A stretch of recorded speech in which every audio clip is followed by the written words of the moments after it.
here to discuss that and a whole lot more. Washington Post political reporter Amber Phillips joining us from the Washington Post newsroom. Amber, we do appreciate the time. First, with regard to last night's characterization of the burgeoning email scandal on the part of Secretary Clinton, Donald Trump went to a place from which there really is no return. What do you make of the comparison to Watergate? Yeah, I think Donald Trump feels like Hillary Clinton has given him the leverage to be able to say this. The reason being there's so many convoluted headlines about the FBI's investigation, what they found, what we know, what we don't know, that Donald Trump feels like he can say this stuff, make a comparison to Watergate, I mean, the political scandal of all political scandals, and kind of get away with it because it's just quite frankly confusing, you know, what Hillary Clinton has done or hasn't done with regard to her private email server and the Clinton Foundation. So Trump clearly feels like he has a lot of ammo there, quite frankly. Well, and then he steps to the lectern in moments today to deliver the speech regarding foreign policy. And again, specifically national defense. He is expected to call for an increase in defense spending overall. But specifically, what else do we expect to hear from him?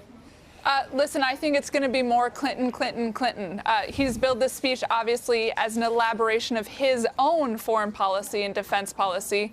But time again, we've seen Trump be lax on specifics and say, oh, those will come later. And instead make the case for why he is a better commander-in-chief than Hillary Clinton.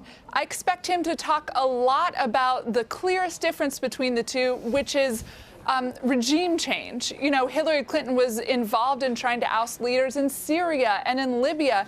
Donald Trump thinks that's a really bad idea. I expect him to hammer that home today. With regard, again, he is also, we do know he will be speaking about her military adventurism, as well as asking generals to submit a plan to defeat ISIS within the first 30 days of a Trump presidency beginning.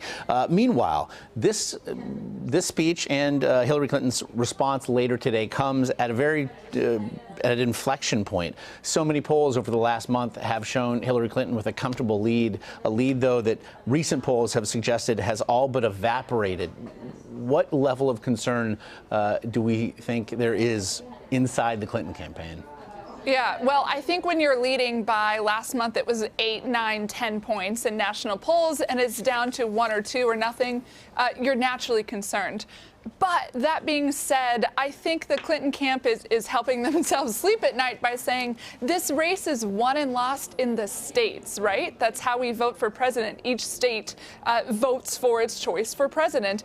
And in almost every battleground state you can think of, Clinton is leading Trump, sometimes by a lot, sometimes by double digits. And so I think that's where I'm continuing to look to see the state of the race. Is she still ahead in Virginia, in Florida? Can she gain some ground in Iowa, which is one swing state where Trump is ahead? Because that's the bottom line of this race, is Trump needs to win more states than Mitt Romney won in 2012. And right now, he's not ahead in those. And that very narrow path to victory has spooked many lawmakers, several of whom have pledged their support to Hillary Clinton. You've actually written about this very recently. In addition to the top Senate Republicans who've pushed in for Hillary Clinton, we're seeing more lawmakers perhaps looking to protect themselves. What is the state, then, of the down ballot effect that Donald Trump appears to be having? I think Republicans are absolutely terrified right now.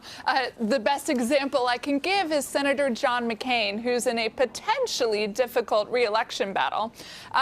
He won his primary, you know, supporting Donald Trump, and a day later, he ran a YouTube ad saying, basically saying, I think Hillary Clinton is going to be president, and I'm going to be a good check and balance on her. John McCain is saying he thinks Donald Trump is going to lose, and he needs to take a big, giant step back from Donald Trump if he wants to be able to hang on in his own state. I think you're going to see that play out more and more and more in lots of difficult Senate races, even in House races. House Speaker Paul Ryan has hinted he's going to use this strategy. So it suggests that congressional Republicans are not as are not as thrilled about recent polls showing Donald Trump catching up to Hillary Clinton's national lead. They still think he's going to lose. We then have at least three more big moments for these two candidates to at least delineate the differences between themselves. We are looking ahead then fewer than 20 days to the first one of them, the first presidential debate. What can you tell us about the debate prep that certainly seems, if nothing else, to be vastly different between the two campaigns? Yeah, exactly. That's what I was going to point out is Hillary Clinton is practicing like Hillary Clinton does, right? My understanding is she's getting briefings. She's reading everything she needs to know. She wants to come across as polished, professional, presidential. My understanding is Donald Trump has plans to just kind of wing it. It's how he performed in the debates during the primaries, where, interestingly, he had a really strong start, and then he'd kind of fade in the background and let everyone else bicker around him and over him.